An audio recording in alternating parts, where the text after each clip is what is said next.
Just when everyone thought gas-powered cars were dying, Audi throws a wrench into the future.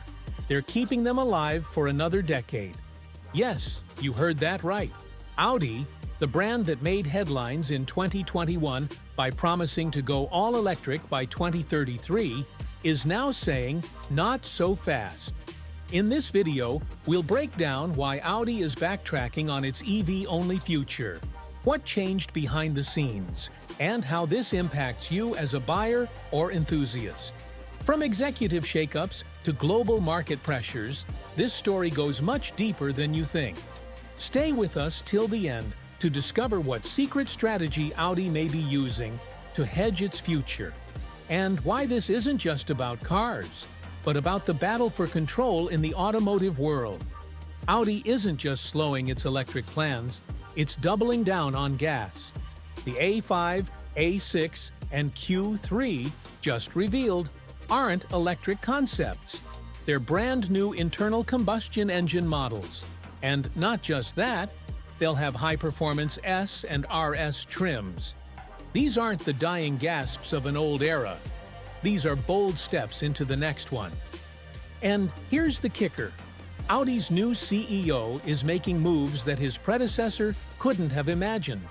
In June 2021, then CEO Markus Duesmann stood on the global stage and boldly promised no more new gas models after 2025, full EVs from 2026, end of ICE by 2033.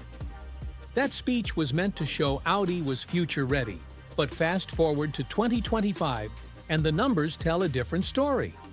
Audi's Q8 e-tron was discontinued due to poor sales. They closed an entire factory. Meanwhile, Audi's gas-powered vehicles still outselling EVs in most markets. And their EV rivals? BMW sold nearly double the EVs Audi did in early 2025, 86,449 versus 46,371 units. Even Mercedes was struggling, barely beating Audi with 40,706 EVs sold. And here's the reality most brands won't admit. Customers still want gas cars. The infrastructure for EVs, especially in North America and many parts of Asia, is lagging, inconsistent, and often unreliable. Audi's new CEO, Gernot Döllner, took the wheel in September 2023, and he brought a different perspective. Unlike his predecessor, Döllner isn't chasing headlines. He's looking at demand curves, supply chains, and global regulatory timelines. Here's what Döllner just told Autocar magazine. We will continue producing internal combustion cars for another 7, 8, maybe even 10 years. That means Audi may still be selling brand new gas-powered cars in 2035. And what about the 2035 Europe combustion engine ban? Audi's strategy is to keep options open, possibly pulling ICE models from European markets, but continuing sales in regions like the US, Middle East, and China, where demand remains strong and regulations are looser. They're not just clinging to old technology, they're developing new ICE platforms, upgrading engine efficiency, and making sure the A5, A6, and Q3 series live well into the 2030s. The A3, a popular entry-level model, will also get a cheaper EV version, but gas won't disappear from that lineup either. Audi is basically saying, we're ready to go electric. But if the world's not ready, we won't force it. This isn't just a delay, it's a strategic pivot. So let's ask the real question. Why did Audi make the all-electric promise in the first place? And why are they walking it back now? Simple. Public pressure plus investor optics. Back in 2021, the EV revolution was peaking. Tesla was soaring. Governments were doling out incentives, and car makers were racing to be the first fully electric legacy brand. But EV demand didn't scale like they hoped. The infrastructure is patchy. Charging times are long. Raw materials for batteries are expensive and geopolitically complex.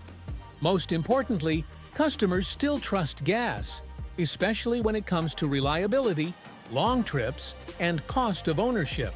Audi's current move is more than just a business decision. It's a hedge against uncertainty.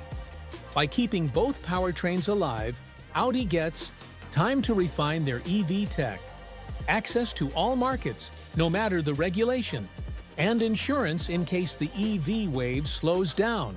Let's get specific. Here are the confirmed gas-powered models Audi will continue developing and selling.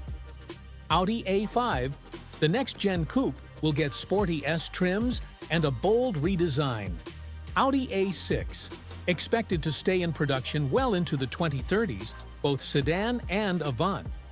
Audi Q3, a compact SUV favorite, freshly unveiled and getting a facelift. Audi A3, both gas and electric versions expected. S and RS models. Yes, the high-performance ICE beasts are not going anywhere. And these aren't legacy models. They'll receive hardware upgrades, performance boosts, and the latest in tech and infotainment. Here's where things get tricky. The European Union wants to ban all new ICE cars by 2035, a rule that would massively disrupt Audi's extended gas plans. So what will Audi do? Two options: stop selling gas cars in the Europe market only and shift ICE production to global markets and lobby for synthetic fuel exceptions, a loophole that Porsche and Ferrari are already pushing. That second option could be a game-changer, allowing ICE engines to survive if they run on carbon-neutral fuels. Audi is watching this space carefully. If the EU softens its stance, or if synthetic fuel tech becomes viable, Audi's ICE future could stretch even further than 2035. To recap, Audi's EV plan has officially shifted. New CEO Gernot Döllner is keeping gas cars alive until at least 2035. ICE models like the A5, A6, Q3, and more will stay in production, and S/RS models will thrive. The future will likely be a hybrid strategy, blending electric progress with gas reliability. And while the auto world thought the EV race was a sprint, Audi just reminded everyone it's a marathon.